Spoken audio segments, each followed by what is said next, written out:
Morning. My name is Roberta Spoon and I'm Chair of the San Diego Housing Commission Audit Committee. The time is 9:05 on November 3rd, 2021, and I'm calling to order the special meeting of the Audit Committee.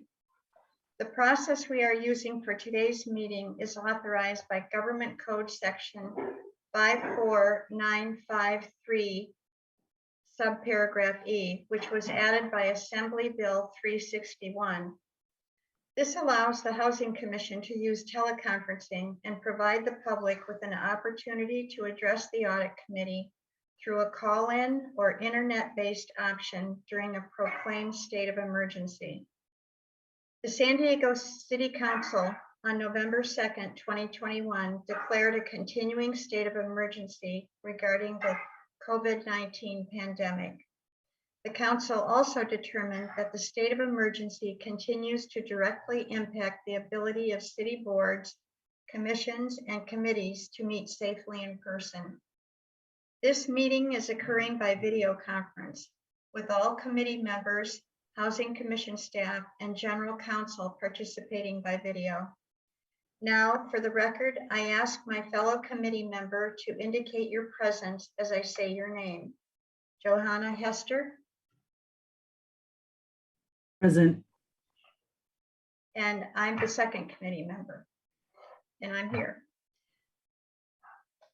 There are no members of the public that are in attendance. However, members of the public may watch the video conference and hear the audio of today's meeting, which is being streamed live online. The agenda for today's meeting included a link to the website for the San Diego Housing Commission Board of Commissioners, where the public can access the live streaming for today's meeting.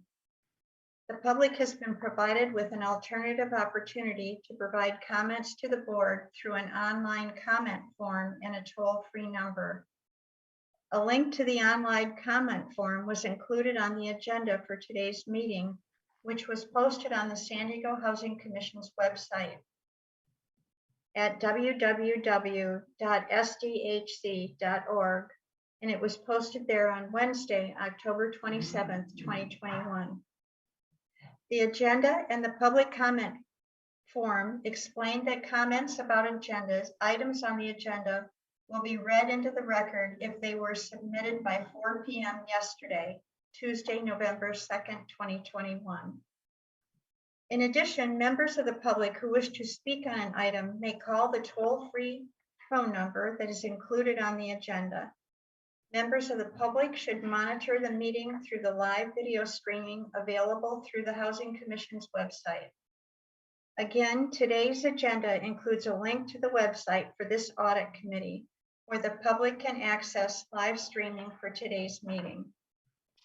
Members of the public should call the toll-free phone number only when the item they wish to comment on is introduced. If a caller begins to comment on an item that is different from the item currently being considered, they will be asked to hang up and call back into the meeting at the correct time. Members of the public will have 3 minutes each to provide their comments. However, if a large number of callers wish to speak on a single agenda item, comments will be limited to 1 minute each. Moving on. The first item on the agenda is the approval of the minutes of the special meeting of the Audit Committee on October 30th, 2021. The phone line is now open for public comments about the minutes. Please call 833-610-2513 to be placed in the queue. The phone line will remain open for at least 90 seconds to allow time for the public to call in. No written public comments were submitted regarding the minutes. Again, the number to call is 833-610-2513. At this point, I will ask Scott Marshall, the Housing Commission's Vice President of Communications, if we have any callers regarding the minutes. We have about 45 seconds left on the clock and no callers yet. Will you let us know? Yes, I'll let you know.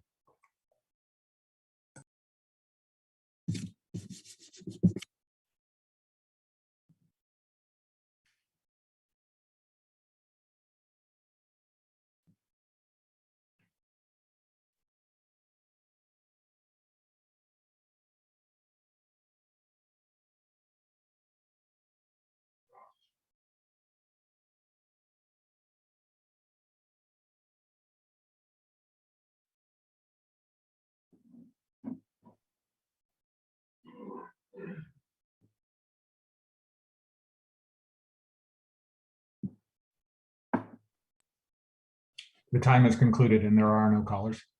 Thank you, Scott. This concludes the public comment period for the minutes.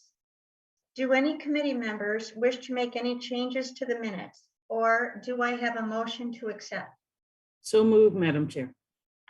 Great, we have a motion by Ms. Hester and a second by me. I will second it to approve the minutes from the committee's special meeting. For the record, committee member Hester, please say your vote on the motion. Aye. And aye. So the motion passes with a unanimous vote. Now we're moving on to the independent auditors report. Next on the agenda is the independent auditors report. The phone line is now open for public comments about this item. Please call 833-610-2513 to be placed in the queue. No written public comments were submitted regarding this item. Again, the number to call is 833-610-2513. We will take public comments after the staff presentation.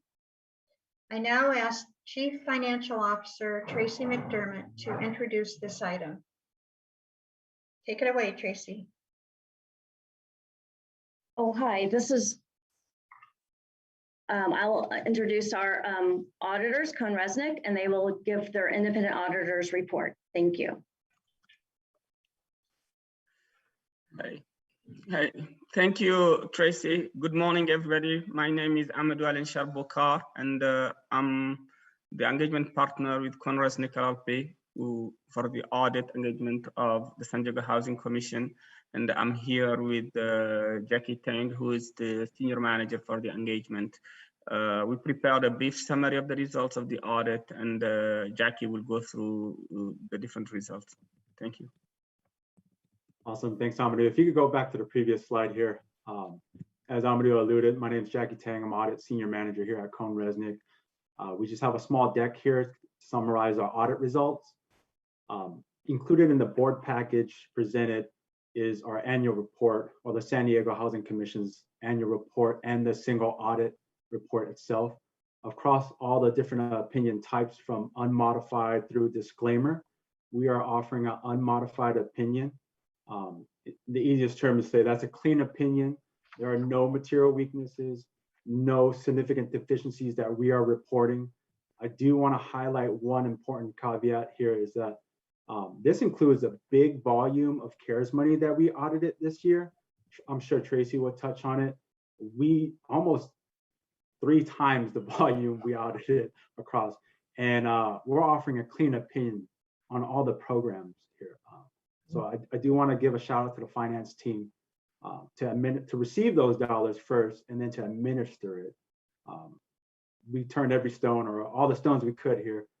And so we are offering a clean opinion on the annual report and the single audit for federal expenditures. If you go to the next slide, there are certain points that we are required to communicate to those charged in governance, first being accounting policies and estimates. The 3 biggest estimates that we do see in the annual report is the loan portfolio. That's the makeup of the notes receivable based off historical collections, any write-off and allowances are set against it. The second item being depreciation. This is for all the capital assets that's held by the agency. They're depreciated off this useful life and any capitalization policy that the agency has put forth. And then the last item here, any accrued comp. This is based off of the agreed upon MOU and actual PTO hours accrued here. You'll see it as a liability item on the annual report. Those 3 are the big accounting policies and estimates that we did note, but they are the same as last year. I definitely want to highlight that. And then last slide. As always, Tracy, Marie, the finance team, they've been an absolute pleasure to work with. We have no difficulties with management to report. We have no past adjustments, no entries from our end. So whatever we receive from their team has been clean, and we kind of work through with the team. I do want to say with Marie, we had a side project this year that they kept the financial statements and they prepared it and made all our edits. So that was a big step moving forward for the agency. That was the first time in many years that we've ever done that with the agency as a whole. So I do want to commend the team there. And that concludes our presentation. If there are any questions for Amadou and I, please let us know. That was wonderful. Well, congratulations to everybody. I mean, this is really an amazing accomplishment, what you did this year, Tracy and Marie, the finance department and auditors. Just the addition of that additional revenue coming in from the CARES Act. And as you say, the administration of that. When I first read that, I thought, my goodness, how in the world does a department distribute that much income and money out? And you did it just perfectly. And you did, I didn't know that you did all of the edits in-house. You didn't pass them back to the auditors to have them done. So congratulations to everyone on a magnificent job. Well done. Are there any public comments? Scott, We do not have any callers. have we already waited the 90 seconds? Yes, the call-in time went during the presentation. We're good. Thank you. Scott's figured out how to have time move slowly. Not many people can do that. So this concludes the public comment period for this item.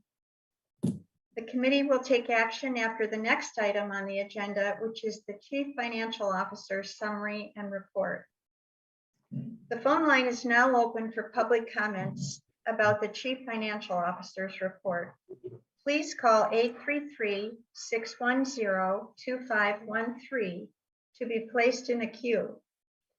No written public comments were submitted regarding this item.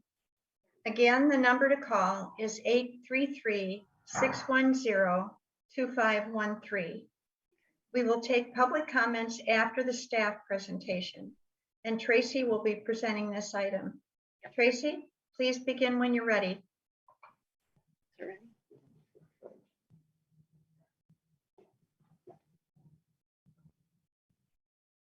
Did we lose Tracy? Nope, I got it. There we are. All right. So good morning to all our audit committees members and general counsel. I'm Tracy McDermott, Chief Financial Officer of the San Diego Housing Commission, and I have with me our Director of Audit, Marie Lawless. And we are here today to present the results of our fiscal year 2021 annual financial audit. So I'm going to go to our timeline. As you can see, pretty much most of the year we are in audit. But before I begin, I want to thank the entire finance team for the extraordinary work during the year, as well as the preparation of this annual report. As the Housing Commission continues to grow, so do our audit requirements.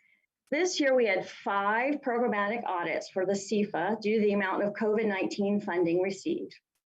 And if you want to look at more details as COVID funding, you can see note 19, we received about $105 million.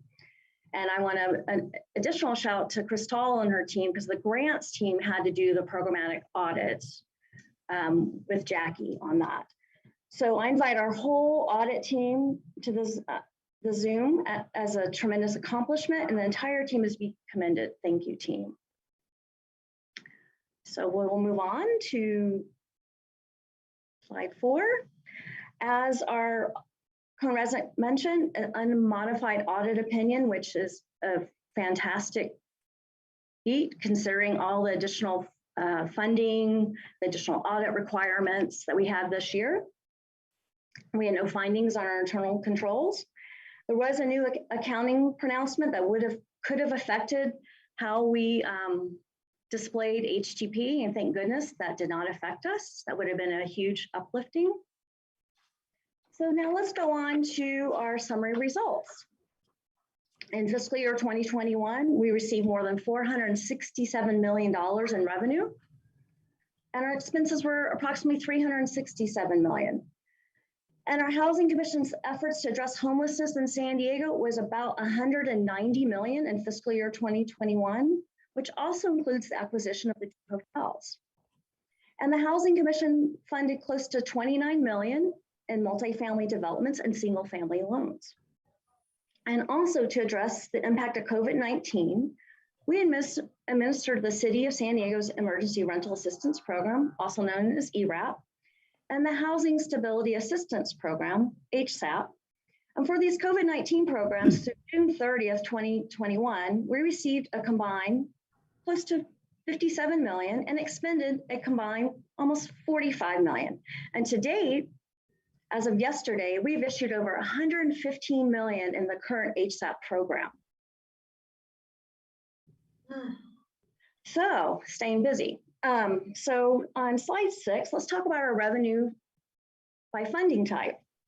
And we have federal, local, and state. We continue to receive a significant portion of our revenue from federal sources, more than 387 million, which is actually higher than our total revenue for 2020, almost 83% in 2021. This includes funds from both HUD and the US Treasury. And now I'm going to hand this over to Marie so she can discuss our year-over-year comparison starting on slide 7. Take it from here, Marie. Great, thank you, Tracy. As Tracy mentioned, this is revenues year over year, 2021 compared to 2020. You can see that the majority of our revenue is from grant revenue, which includes housing assistance grants. These are the orange and dark blue colored blocks in the bar graphs, which account for approximately 86% of total revenue earned. The increase in grant revenue of $155.4 million, or 50% from prior year, is primarily due to increased homelessness activities and the coronavirus relief funds we received primarily for the City of San Diego's COVID-19 programs. Next slide, please. This slide is expenses year over year, 2021 compared to 2020. You can see that our housing assistance payments, which are the dark blue colored blocks in the bar graphs, continue to be the majority of the Housing Commission's expenses, about 65%, and increased almost $62 million, primarily due to the COVID-19 relief programs and additional vouchers received in fiscal year 21. Additionally, operating expenses increased almost $16 million, and that was primarily related to personnel expenses, administrative expenses to run the COVID-19 relief programs, and the costs incurred related to personal protection equipment and increased sanitation due to COVID-19. Next slide, please. This slide is essentially a recap of what we just discussed. Next slide, please. This slide is net position 2021 compared to 2020.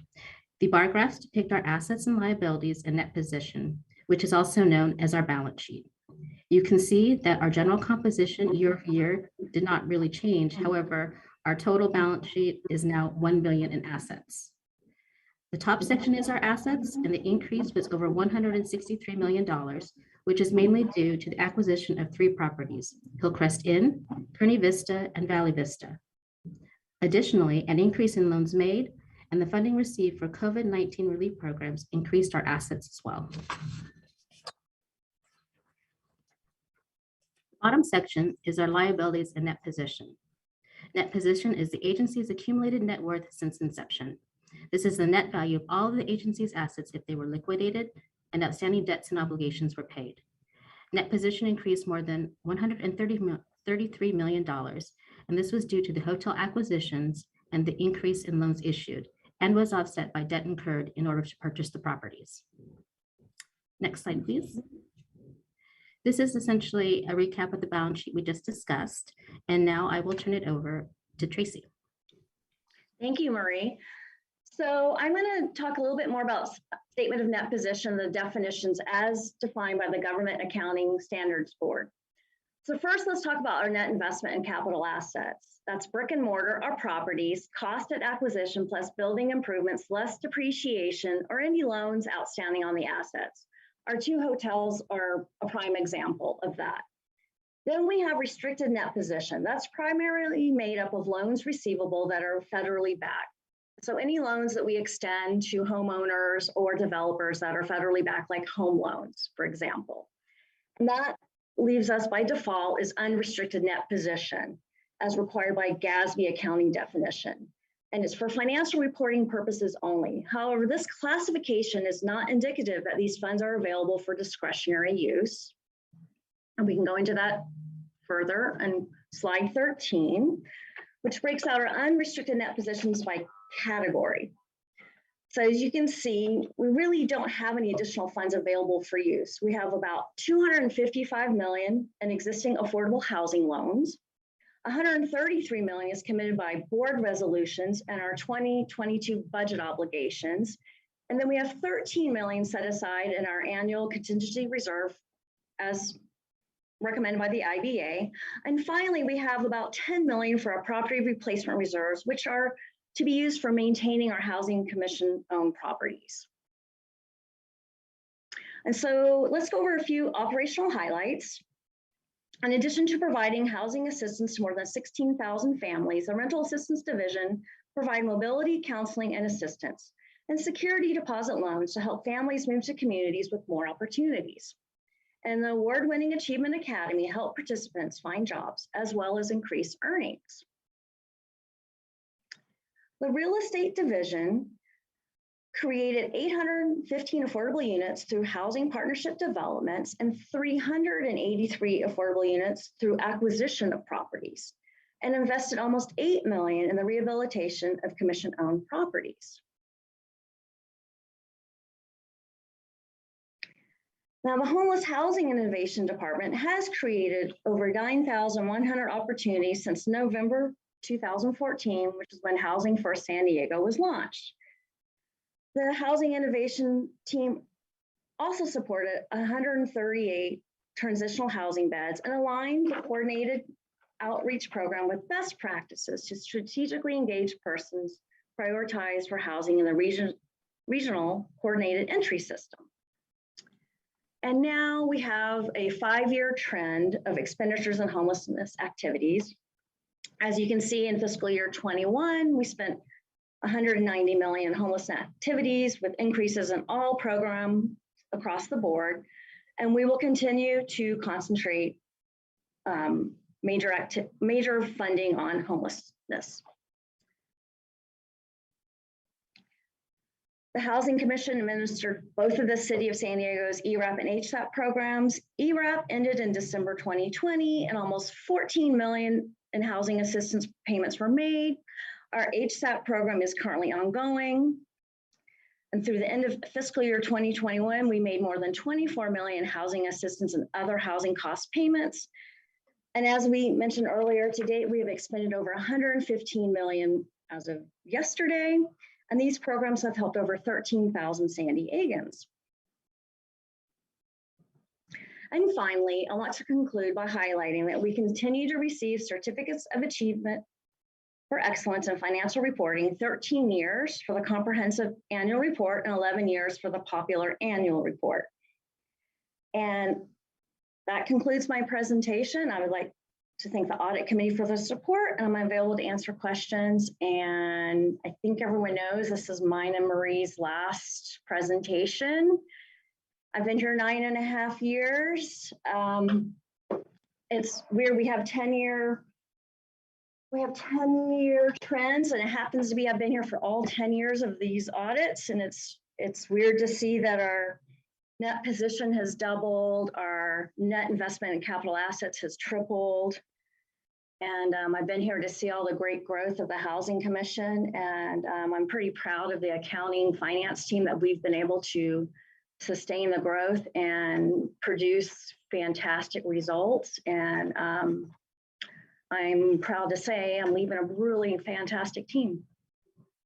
Thank you. Good work, Tracy. And that's going to be a hard shoe to fill for you and Marie. Thank you. For sure.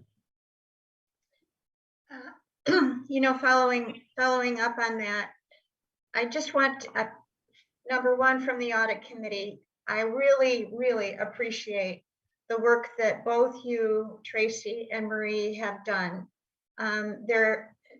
There has never been any question about the integrity of the accounting, and that is such a comfort for management.